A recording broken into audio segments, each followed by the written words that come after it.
Bismillahirrahmanirrahim. Assalamu alaikum, my dear friends, fellow students, viewers, and listeners, and also the subscribers who are watching my videos and learning English grammar. You are watching Sir Usman's YouTube channel where you can have your best command on English grammar. Please subscribe this channel as much as you can and share it with your friends and family members as well to get further updates, and also do not forget to press bell icon. Today we are going to learn future perfect continuous tense. This is the best channel to learn English. We are going to learn the definition, the identification, the examples, the exercises, and sentence structures. Please subscribe this channel to learn and to have best command on English.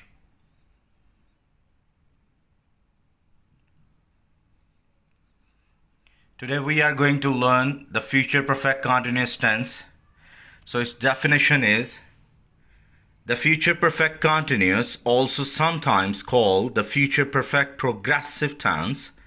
It is a verb tense that describes actions that will continue up until a point in the future. The future perfect continuous consists of will have been or shall have been with first form of verb plus ing. It means present participle form. So we are going to learn this tense into Urdu. Urdu में इसको fail मुस्तकबिल मुकम्मल जारी कहते हैं। ऐसे काम जो मुस्तकबिल में शुरू होंगे और मुस्तकबिल में ही मुकम्मल होकर जारी रहें, यानी जो काम मुस्तकबिल में शुरू हों उसके बाद मुकम्मल हों और फिर से जारी हो जाएं, हम उनको फ़ेल मुस्तकबिल मुकम्मल जारी कहते हैं। इसकी मिसाल कुछ यूँ है: मैं अपना मुस्तकबिल बर्बाद नहीं करता रहा हूँगा। वो कब से स्कूल जा रहे होंगे। ये इसकी दो मिसालें हैं। तो इसको आप जहन में रखिए कि मुस्तकबिल में शुरू हों, आने वाले वक़्त में, आने वाले ज़माने में मुकम्मल हों और फिर जारी रहें।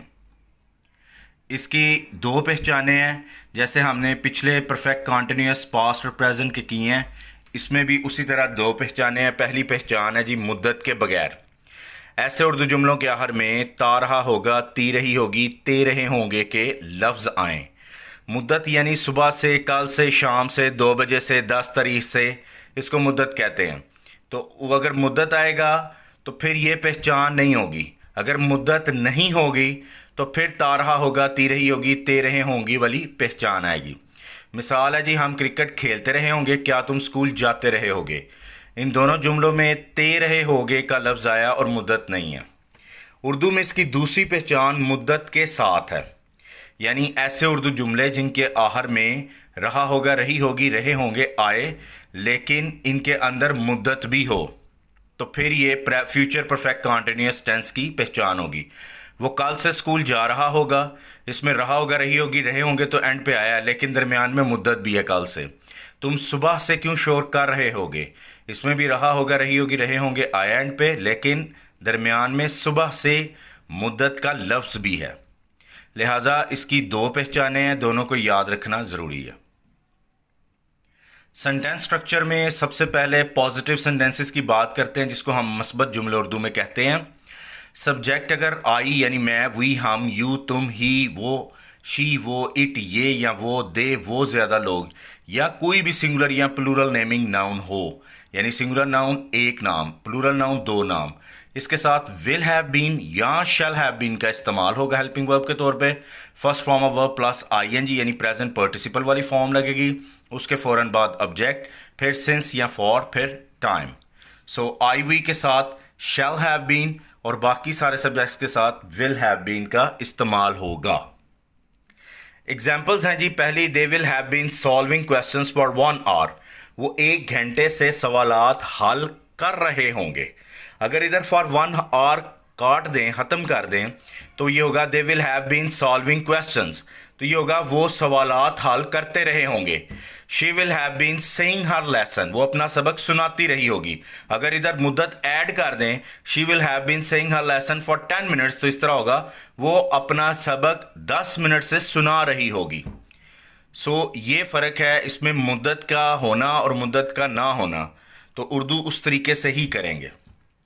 उसके बाद नेगेटिव सेंटेंसेस, उर्दू जुमले के दरमियान में नहीं का लफ्ज़ आए, ठीक है, और पहचान जो भी टेंस हो उसकी हो, जैसे इसकी टेंस रहा ता रहा होगा या ती रही होगी या रहा होगा रही होगी, तो वो नेगेटिव जुमला कंसिडर होता है। इसमें सब्जेक्ट आई हुई they, you, he, she, it, singular या प्लूरल नेमिंग नाउन, उसके फौरन बाद विल नॉट हैव बीन या शैल नॉट हैव बीन का इस्तेमाल होगा। यानी विल और शैल के बाद नॉट लगेगा, फिर हैव बीन लगेगा। और first form of verb plus ING present participle form, उसके फौरन बाद ऑब्जेक्ट, फिर सिंस या फॉर, फिर टाइम। ये जो सेंटेंस स्ट्रक्चर है इसको प्लीज याद कीजिएगा। I shall not have been sending messages since Tuesday, मैं मंगल से पैगामात नहीं भेज रहा हूंगा। You will not have been writing letters, तुम खतूत नहीं लिखते रहे होगे।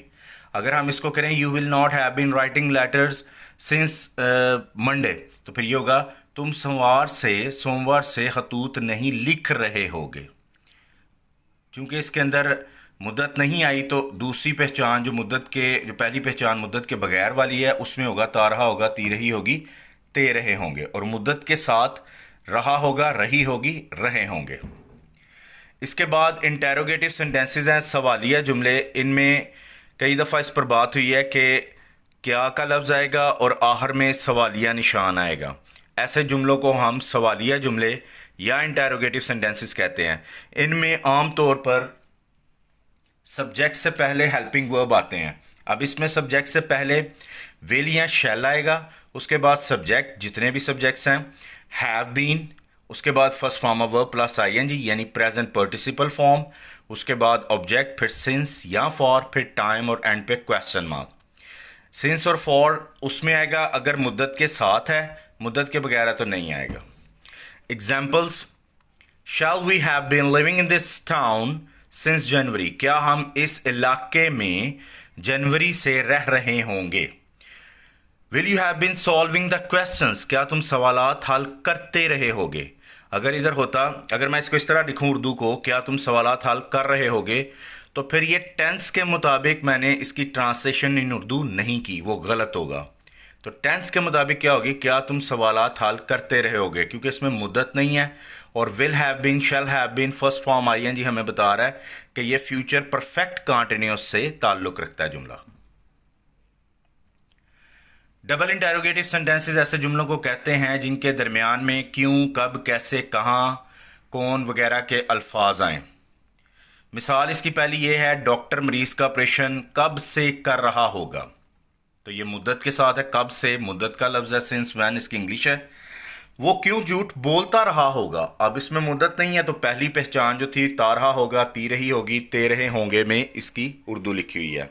लिहाजा इसका सेंटेंस स्ट्रक्चर होगा डब्ल्यूज के फौरन बाद सब्जेक्ट, फिर उसके बाद डब्ल्यूज के फौरन बाद विल या शैल, फिर सब्जेक्ट, फिर उसके बाद हैव बीन, फिर फर्स्ट फॉर्म ऑफ वर्ब, फिर ऑब्जेक्ट, फिर सिंस या फॉर, फिर टाइम, जैसे इस एग्जाम्पल में लिखा है। तुम 15 मिनट से रात का खाना क्यों खा रहे होगे, डब्ल्यूज why will you have been taking dinner for 15 minutes.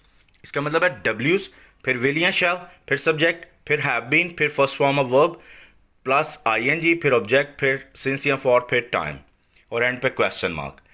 Where shall we have been solving the problems, हम मसाइल का हल कहां करते रहे होंगे। हु का मतलब होता है जी कौन, हु के साथ शैल नहीं लगेगा, यहां पे विल ही लगेगा। हु विल हैव बीन और उसके बाद फर्स्ट फॉर्म ऑफ वर्ब, फिर जो आईएनजी वाली फॉर्म प्रेजेंट पार्टिसिपल फॉर्म जिसको हम कहते हैं, और उसके बाद ऑब्जेक्ट, सिंस या फॉर, फिर टाइम और एंड पे question mark. Who will have been playing cricket here for 2 hours, 2 घंटे से कौन यहां क्रिकेट खेल रहा होगा। नेक्स्ट जी एक्सरसाइज है आपकी प्रैक्टिस के लिए, जो भी आपने पीछे टेंस लर्न किया है उसके हिसाब से आपने इसकी एक्सरसाइज करनी है। जैसे वो पहला जुमला लिखा हुआ, वो 10 बजे से दौड़ रहा होगा, हमें पता चल गया कि मुद्दत है और रहा होगा आ गया, ये फ्यूचर परफेक्ट कॉन्टिन्यूस टेंस का जुमला है। लिहाजा हमने will have been, shall have been, और ये पॉजिटिव है। पॉजिटिव जुमला जो है, जो भी सेंटेंस स्ट्रक्चर है उसको जहन में रखते हुए उसकी इंग्लिश करनी है। सो ये this is only for you. Correct the verbs में he goes since next month. The word next is showing that this sentence belongs to future perfect continuous tense. So we will write it in this form. He will have been going since next month. Why the doctor not practice for next year? और फिर ये वही बात, why will the doctors have not been practicing for next year? So please practice it. I will also recommend you to practice it as much as you can to learn it and to have good command.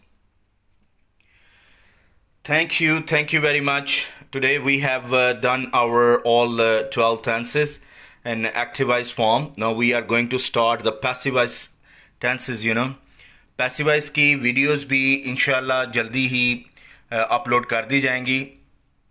हम passivise सीखेंगे हर tense का अलग-अलग। जो पहला passivise होगा वो हमारा present indefinite tense से मुतल्लिक होगा, और आपसे गुजारिश है और इल्तिजा है कि आप ज़्यादा से ज़्यादा शेयर कीजिए और ज़्यादा से ज़्यादा वीडियो देखिए ताकि आप कुछ नॉलेज हासिल हो सके। Thank you very much.